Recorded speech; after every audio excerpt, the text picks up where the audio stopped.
kazi nahurira n'ibibazo challenge z'akazi zarizo zose bigera mu masaa 9 naramuhamagara, ariko mu byukuri narundi rwango nari mufitiye ntari nsinzaho musize narindi gukoresha buryo kibushoboka ngo naye so kandi urabizi ko gufunga ari mu masaa 8. So rero amasaha yadufatiyeho nkiri guperforming. Icyo gihe rero yaramamagaye ndamwitaba, ariko ntinumva afite uburakari bwinshi. Ubwo kwita nshaka uburyo ndaza ngeze mu rugo sanga afite uburakari bwinshi. Ndamubwira ati ariko se uba wibuka ko njyewe iyo mvuye hano nari ngiye mu kazi?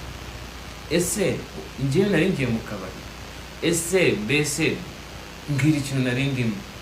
Arasara biba ngombwa bya bindi nababwiraga byo kuvugira hejuru. Ndamubwira ati ariko ukeneye mani kujya uceceka ukavugira hasi. Ubwo nari ntangiye kujya nyeka ko ibintu nta kongera gutongana.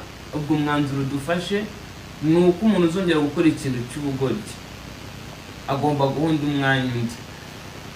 Ubwo nanjye ikintu nakoze nahise mfata inzu ndayifunga ndagenda njya kwirebero.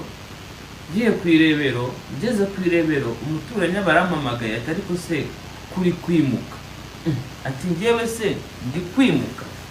Aturi kwimuka. Ndababwira ati ngiye ntabwo ndi kwimuka, urabona hano hari ibintu hano harimo imitako, ibiki, bitanda, ibintu byose yaratwaye. Ndangije numva nimva nkamusanga ahantu ibyo bintu yatwaye, ibyo bintu biri kuba ku kanya turaza kurwana, kandi niturwana amategeko arabizamo sange ni ngewe uri kubiryoza.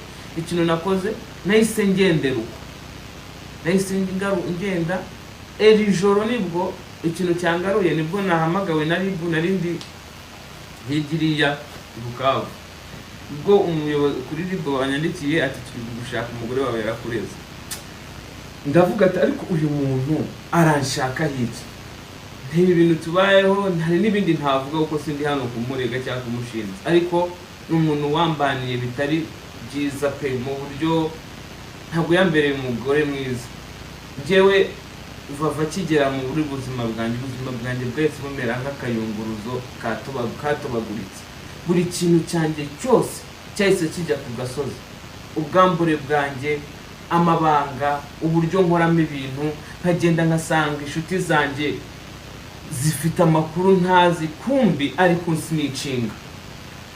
So icyo kintu cyo kujya kundega rero yakubisa agatoki ku kandi ati uya mpano ubuzima bwe ngomba kuburangiza.